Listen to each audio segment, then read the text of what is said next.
ich grolle nicht, und wenn das Herz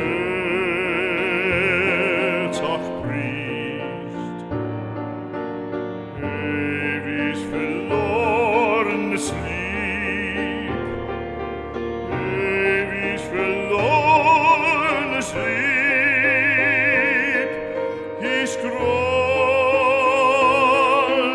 nicht. Hello, and thank you for joining me. It has been a lot of fun cooking some of the greatest hits from the Oktoberfest table. We delved into the mysterious world of sausage and made some bratwurst. We dipped our toes into fermentation with sauerkraut. We kept things classic by rolling out some pretzels, and we filled out our spread with some colorful cabbage and a bacon-studded potato salad. And to cap off our German excursion, we are taking a look at a simple yet dramatic and indulgent centerpiece. Crispy roast pork knuckle, or Schweinshaxe. It is big and stately. It's got a crazy, crackly exterior. It's served with a beer-based sauce, and it's not very complicated to make. What's not to love? So let's jump into the kitchen and get started. Ich sah mein Lieb, wie sehr du elend bist. Ich grolle nicht, ich grolle nicht.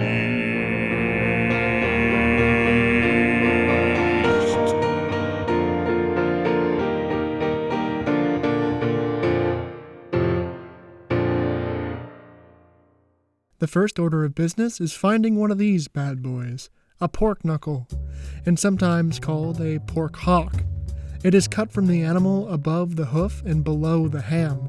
Where I am, it is pretty easy to find in the grocery store, but if you don't see it in the meat case, go up to the butcher counter and see if they would be willing to order one for you. And if they don't do that sort of thing, a local butcher is usually happy to get you exactly what you want. That is their specialty. So as you can see, we've got a big bone-in piece of meat with the skin attached. Whenever I'm cooking pork that has the skin on, say porchetta for example, I like to take a knife and scrape the skin all over, almost like I'm shaving. This just helps get rid of some of the surface residue and makes for a better finished product. That gunk is nothing dangerous. In the slaughterhouse, the workers use big saws to break the animals down into smaller parts. And this results in residue of organic matter, like sawdust from woodworking, sort of. Not to sound too graphic, but I believe if you consume animals, you should acknowledge the realities behind it. Once we have that knuckle cleaned up, I'm piercing the skin all over with the cake tester. Though you could also use a paring knife, but make sure you don't pierce too deeply into the meat below the skin. This step helps the fat render when cooking, which helps give us a crispy skin.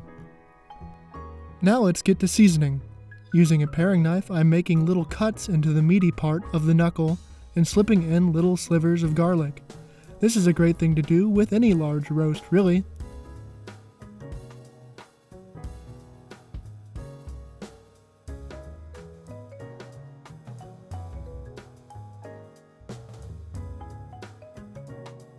I'm also going to give the pork a little drizzle of oil and then rub it over the skin and meat.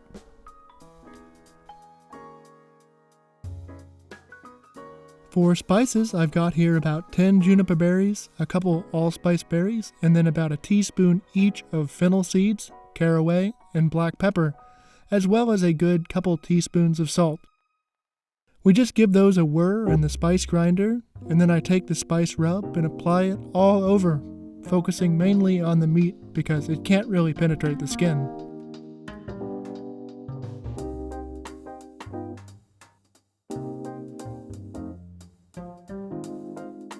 Now, as another step to ensure a beautiful end product, I have here some bamboo skewers.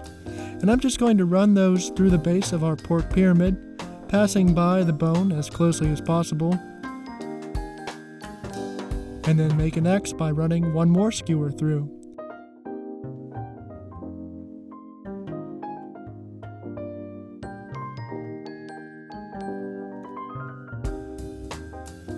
And then repeat the process for the other knuckle. This just helps keep the skin from pulling back and curling too much during the cooking process. A nice even surface will give us the best crackling possible. Now, you can move on with the recipe right away, but it's really nice if you let this pork marinate with the spices overnight. Now, let's talk sauce, which we are simply building in the same roasting pan we are cooking the pork in. Convenient, right? I have a couple small onions that I've simply peeled and quartered, 2 bay leaves, a couple more juniper berries for good measure, and about 6 peeled cloves of garlic. And for our liquid foundation, I have a couple cups of homemade chicken stock, and then some beer. For a country that shares a border with Germany, it can be surprisingly tricky to find German beer options here in Denmark. I went with this Bock, but I think this black lager or dunkel would also work quite nicely. Now that our pork has marinated and we've got our sauce base ready, let's place that pork on a wire rack and place that on top of our roasting pan with the sauce base. We go into the middle of an oven set to 180 degrees Celsius or 350 degrees Fahrenheit and roast for 2 hours. Keep an eye on the pork during this time. Rotate it halfway through if you have a conventional oven like me.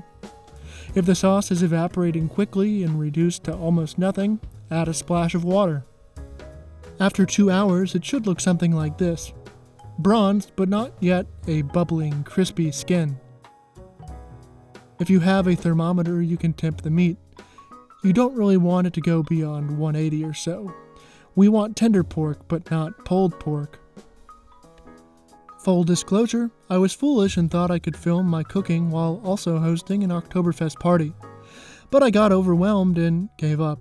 So from here on out, we are looking at footage from when I cooked another knuckle later on. And this time it was only one because I was the only one there to eat it. So, with the meat out of the oven and done with the initial roast, crank the oven to 260 degrees Celsius, 500 degrees Fahrenheit. Crispy crackling is all about high heat. When it comes up to temp, pop the pork back into the oven and let it go for another 25 to 30 minutes, or until the skin looks like this. See how it is not only a lovely golden brown color, but the texture has changed as well. Puffy, almost like a pork rind, and crispy, crispy, crispy. As beautiful as that looks, we need to let it rest for a moment. But that gives us time to finish our sauce. Strain the roasting liquid into a pot. Take a spoon and skim off the excess fat that has risen to the surface. Now bring the sauce up to a simmer. It will probably be a little thin, so we just want to tighten it up with a cornstarch slurry, and I made that by mixing a spoon of cornstarch with a splash of beer.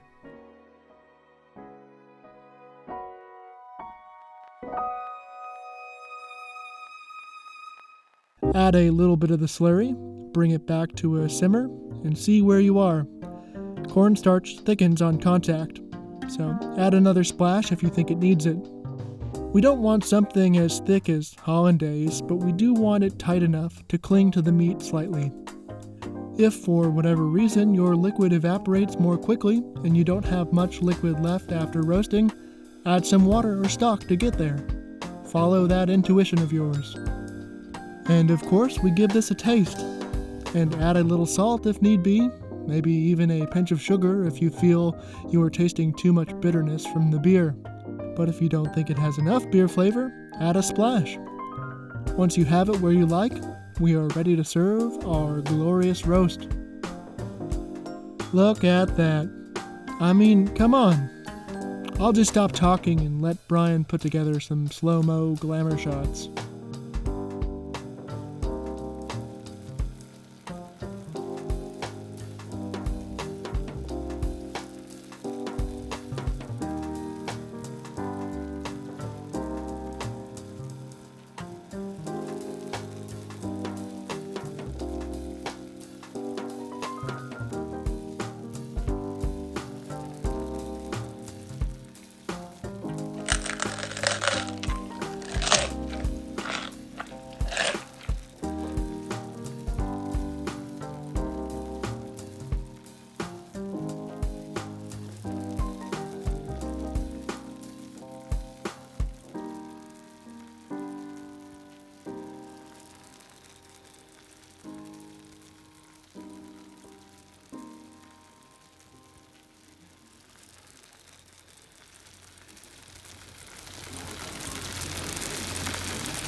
So there you have it, a meaty finale to our Oktoberfest showcase.